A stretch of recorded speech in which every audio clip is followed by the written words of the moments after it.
June 4th, 1944. Somewhere in the heart of Iowa, where the war felt 1,000 miles away, a man named John Winslow Carson began his morning not with gunfire, but with bees. The rising sun spilled over golden fields, glinting off rows of wooden hives beside an aging red barn. For most people, it was just another quiet day in America. But for John, it was the last moment of peace before his world collided with history. He wasn't a soldier. He wasn't a scientist. He was a beekeeper, a man who knew more about honey than war. Yet within 3 days, something he made on that very farm would end up inside military convoys rolling through the battlefields of France. And his strange little idea, dismissed as ridiculous, would help save lives on the front lines. That morning, John stood beside one of his hives, his hands rough and cracked, his shirt soaked with summer humidity. "The sweetest thing in the world." Then, under his breath, "But there's nothing sweet about this war." Above the fields, the faint roar of engines broke the stillness. Not tractors, not cars. B-17 bombers. Their shadows passed over the barn, young men heading east, across the Atlantic, toward hell. John didn't wave. He just watched them disappear into the horizon. His brother was one of them. Mark Carson. Missing F. The war had taken his friends, his neighbors, every able-bodied man he knew. John had been left behind, labeled 4F, unfit for service. A bad knee, they said. He wanted to fight, but the government told him to farm, to harvest, to produce. So he fought his own kind of war, against silence, against guilt, against feeling useless. That morning, a truck pulled up his gravel road. Olive drab, military markings, and a soldier with a clipboard. "John Carson?" John nodded. "We're requisitioning honey for the 8th Army. Says here you've got 350 hives. That right?" John frowned. "You need?" The soldier didn't smile.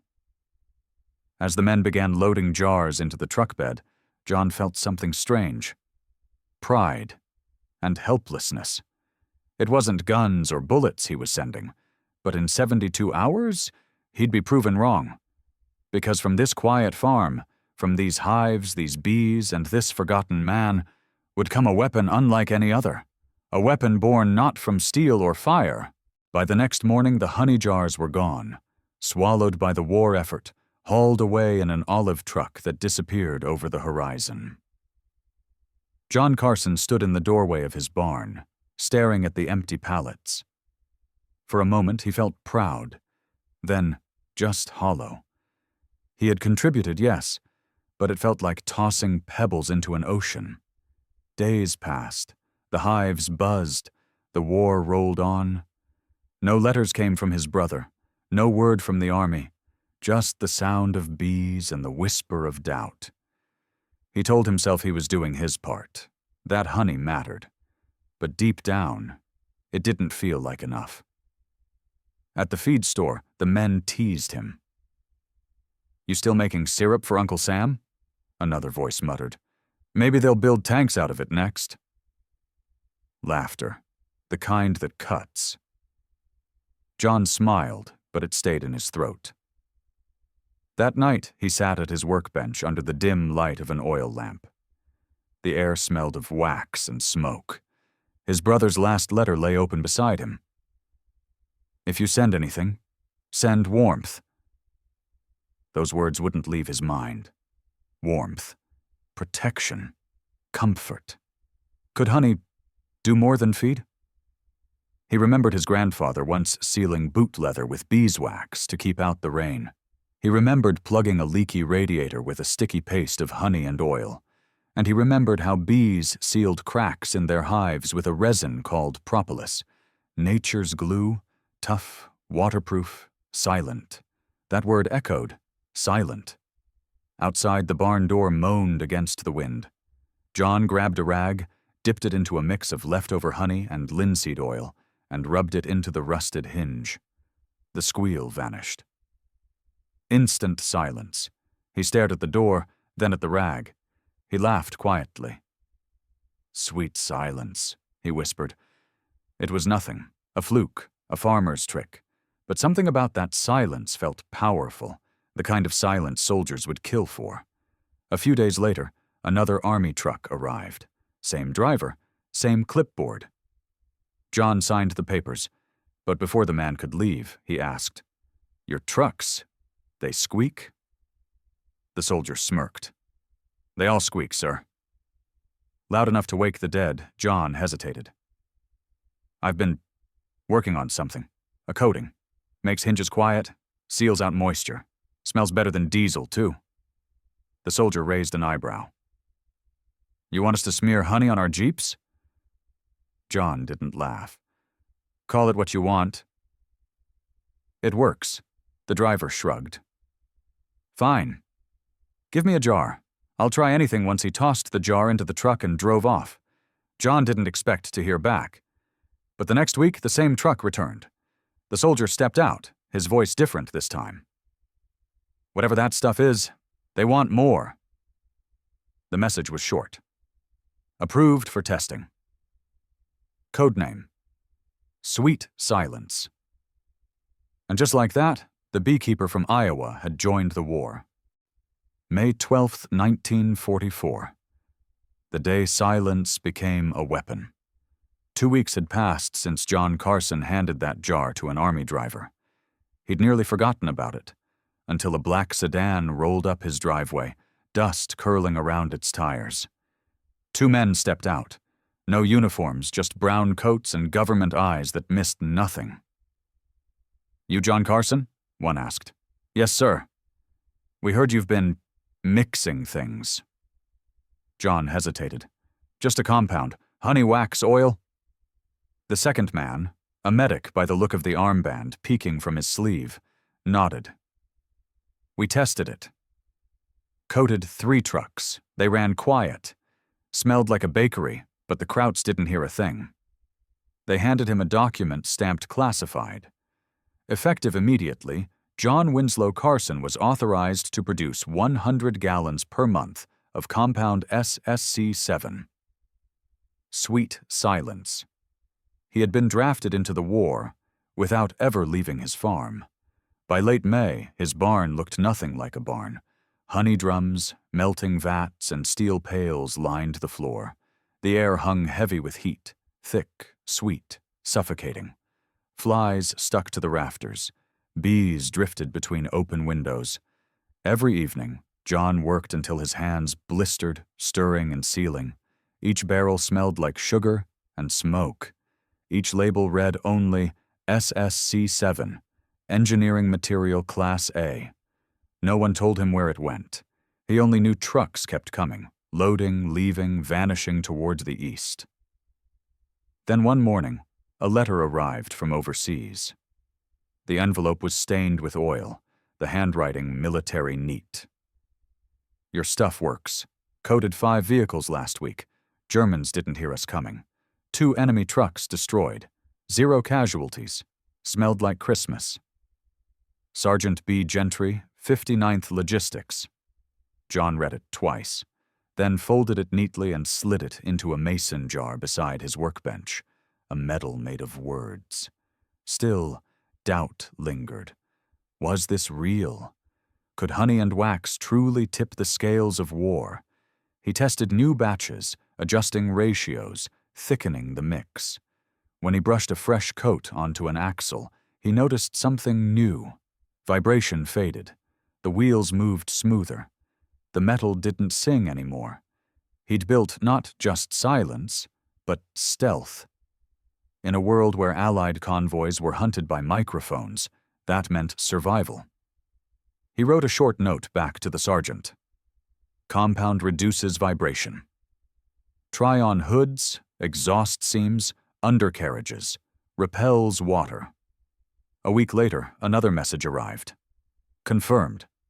Dampening reduced detection range 25%. Increased to 200 gallons per month. Prepare shipment to Liverpool. Pre-invasion outfitting Liverpool."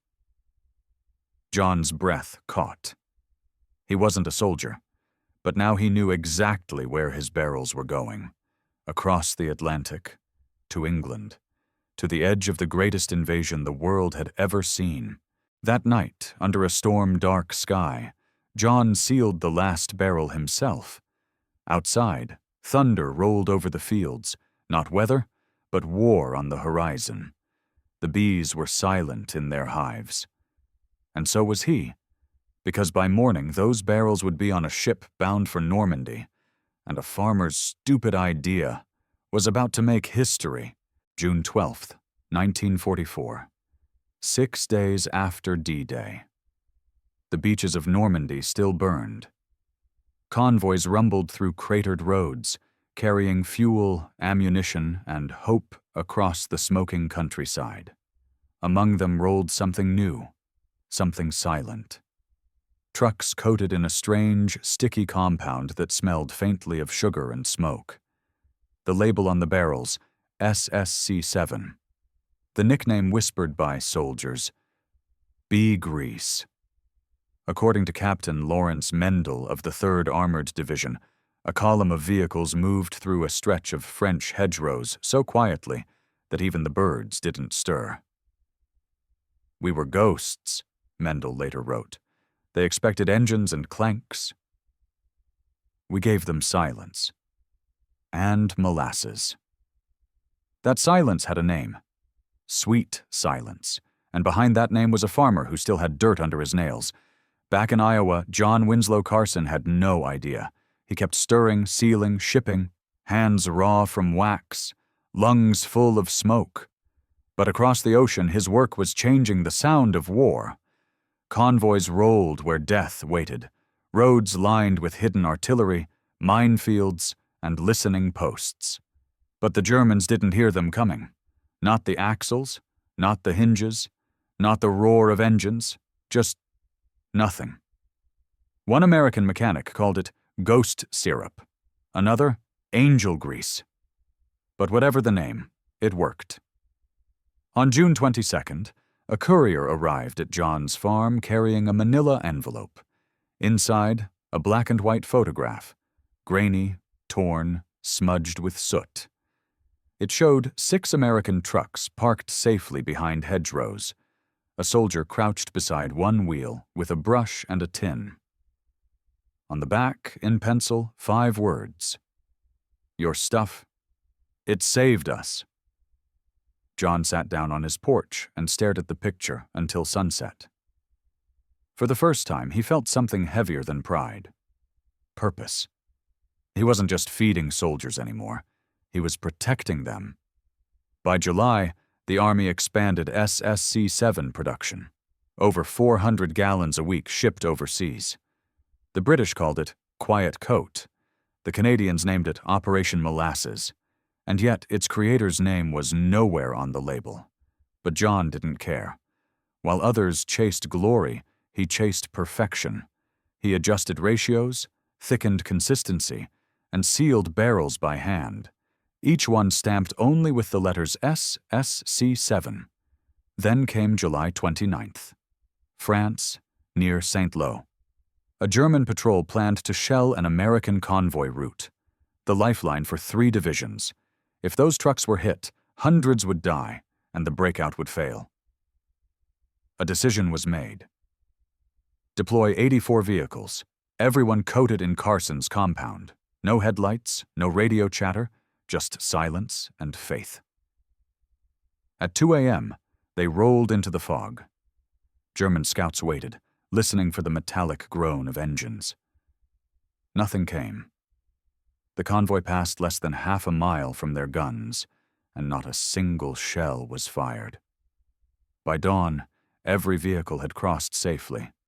Hundreds of soldiers alive because of one farmer's idea. The after-action report was short. Silence preserved operational secrecy. Recommend continued use of compound SSC-7. That night, as dawn broke over St. Lo, the Americans called it a miracle. But it wasn't a miracle. It was chemistry, and bees, and the stubborn will of a man who refused to stop building.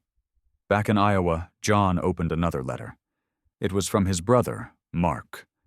The ink was smudged, the paper torn, but it said just enough.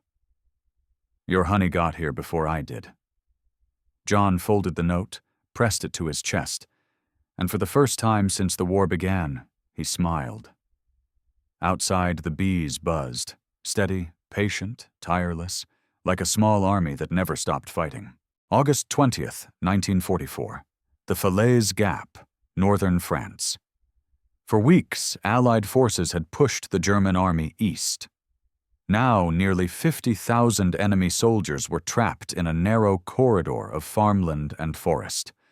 It was the perfect chance to end the war in France, but only if supplies reached the front on time.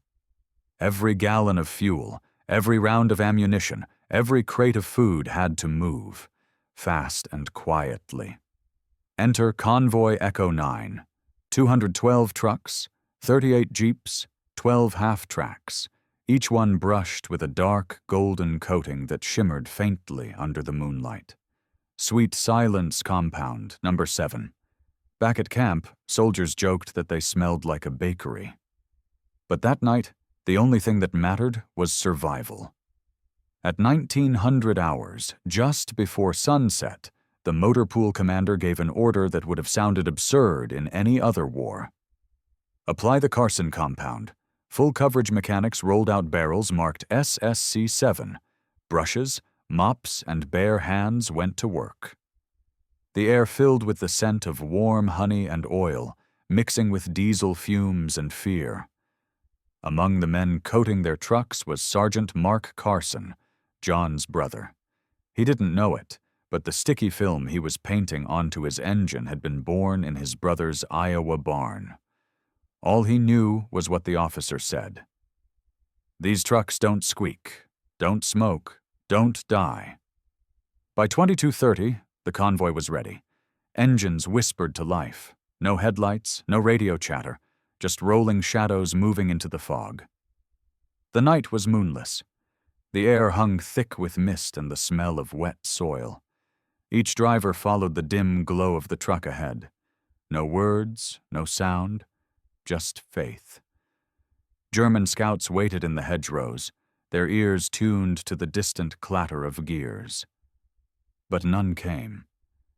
The convoy passed within half a mile of an entire mortar unit, and the Germans never fired. For the first time in the war, American trucks moved through occupied France as quiet as ghosts. But silence wasn't invincibility. 10 miles in, the convoy hit a wooden bridge over the Dives River. And then, a flare. White, then red. The night exploded in gunfire.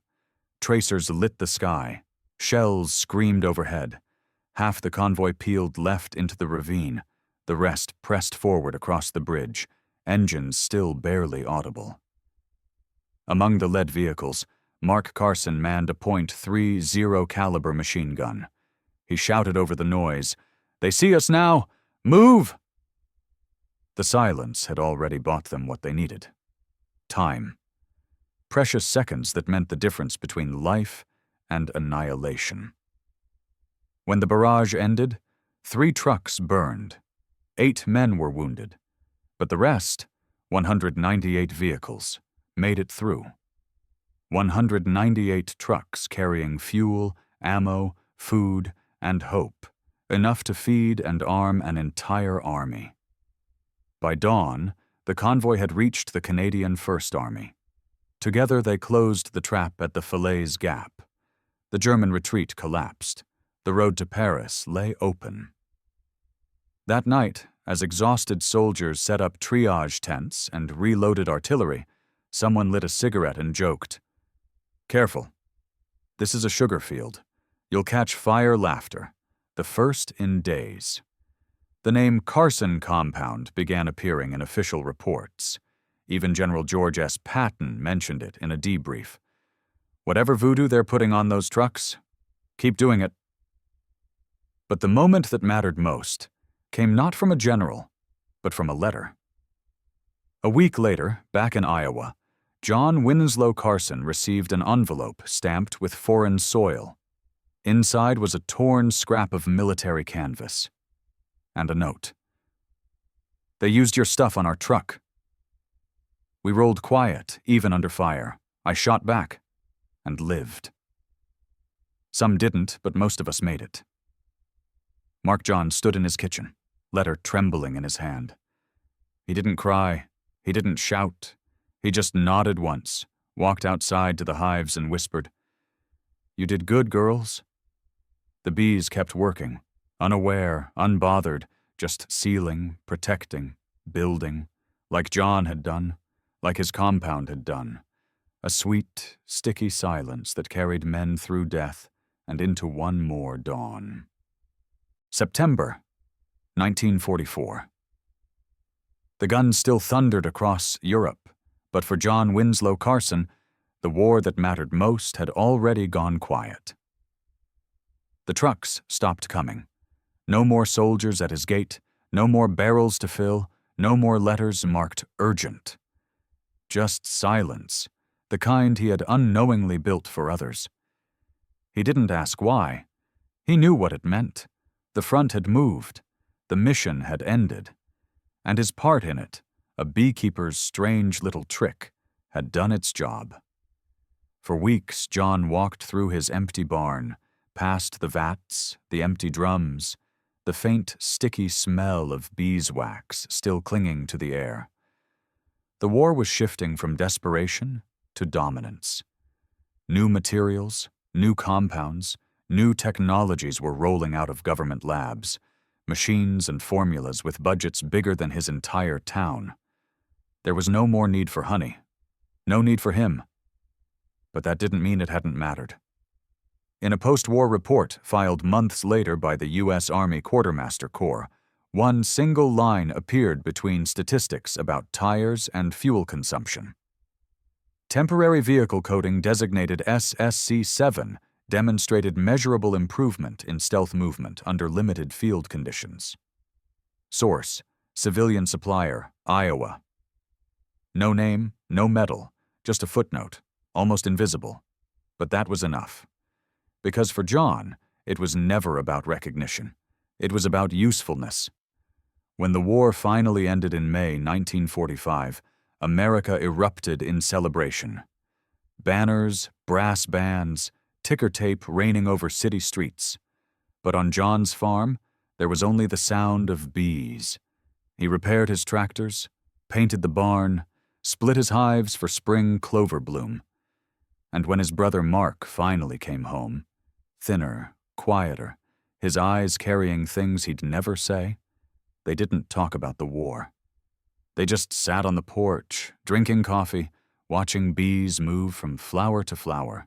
After a long silence, Mark said, "Heard they tested your stuff on the Navy, too." John smirked. "Well, maybe I sank a U-boat." They laughed, for real this time. Years passed. The barrels rusted. The barn sagged. But the bees, they never stopped. They built, sealed, and protected their hives the same way they always had. Quietly, efficiently, perfectly. By the 1960s, few remembered the sweet silence compound. It had vanished into the folds of military archives, buried under newer innovations, brighter names, louder victories. And yet, every time an engine ran quieter, every time a soldier's idea was taken seriously, the echo of John Carson's invention lived on. He passed in 1971, age 63. His obituary was 4 lines long. John W. Carson, lifelong farmer and beekeeper, died Sunday at home, survived by his brother Mark, known locally for his honey, no mention of Normandy, no mention of the war, no mention of the silence that had saved lives. But history has a way of whispering back. Decades later, a child exploring the abandoned property found a rusted metal box under the gate. Inside, a cracked glass jar, and a folded note stiff with age. In faded pencil, it read, "Sweet silence. Remember us, maybe that's enough. Because not every contribution is meant to be celebrated. Some are meant simply to endure. Like bees in the winter, quiet, unseen, still working for the hive. History rarely remembers the quiet ones. It remembers the generals, the speeches, the victories carved in stone. But sometimes, the real architects of change are those who never ask to be remembered at all. John Winslow Carson was one of them. A farmer, a beekeeper, a man who never left his hometown, yet somehow reached across an ocean and changed the sound of war. He didn't design weapons. He didn't fire a gun. He built silence. And in doing so, he saved lives. After the war, his invention, Sweet Silence Compound No. 7, disappeared from reports, filed under experimental coatings, never mentioned again. But ideas, once born, have a way of outliving their names. By the time of the Korean War, soldiers were being trained not just to use their tools, but to understand them, repair them, and innovate under pressure. That wasn't official doctrine. That was philosophy, the same spirit that had guided a beekeeper in Iowa. Every time a soldier improvised a fix in the field, every time a mechanic found a quieter way to move a machine, a little piece of John's stubborn brilliance echoed on. In the decades that followed, engineers pushed further. Noise reduction became standard. Acoustic camouflage evolved into thermal and radar stealth. And somewhere along that timeline, the seed planted in a small Midwestern barn grew into a forest of ideas that would shape modern warfare. Today, scientists test vibration-dampening materials in sleek laboratories, composites, polymers, advanced nanocoatings. They talk about friction coefficients and acoustic profiles. But at their core lies the same principle. Silence saves lives. A principle discovered not by a physicist, but by a farmer watching bees. Inside a museum case somewhere in the Midwest, a single rifle, a jar of honey, and a faded photograph sit under glass. No spotlight, no ceremony. Just a brass plaque that reads, Sweet Silence Compound No. 7, improvised in Iowa, 1944. Visitors pass by, most without stopping. But some, a veteran, a child, a curious engineer, pause long enough to read the small print. They see the scratches on the jar, the grainy photo of trucks in the fog, and for a moment, they understand. That ingenuity isn't always loud. That heroism doesn't always roar. Sometimes it hums softly in the background, like bees in a field of clover, working quietly while the world makes noise. The story of John Winslow Carson isn't just about war. It's about what happens when creativity meets courage, when someone refuses to say, "That's impossible." Because the truth is, history isn't written by those who follow the manual. It's written by those who rewrite it, and maybe, just maybe, somewhere right now, another ordinary person is building their own sweet silence, something small, strange, dismissed by others, but destined to echo through time. If this story moved you, share it. Because stories like these, quiet ones, forgotten ones, remind us that innovation doesn't need applause. It just needs belief. And if you want to uncover more hidden tales of courage and invention, subscribe to WWII Archives Reborn, where history isn't just remembered, it's rebuilt. War is remembered for its battles, but history is changed by its thinkers. John Winslow Carson never wore medals or led armies. He led an idea born from patience, from nature, from silence. One man, one farm, one jar of honey, and the belief that even the smallest spark of ingenuity can light a path through the darkest storm. If this story inspired you, share it, because somewhere, someone is building their own sweet silence, something the world might doubt today, but history will never forget. And if you want to uncover more untold stories of courage, innovation, and humanity, subscribe to WWII Frontline, where history isn't just remembered, it's rebuilt.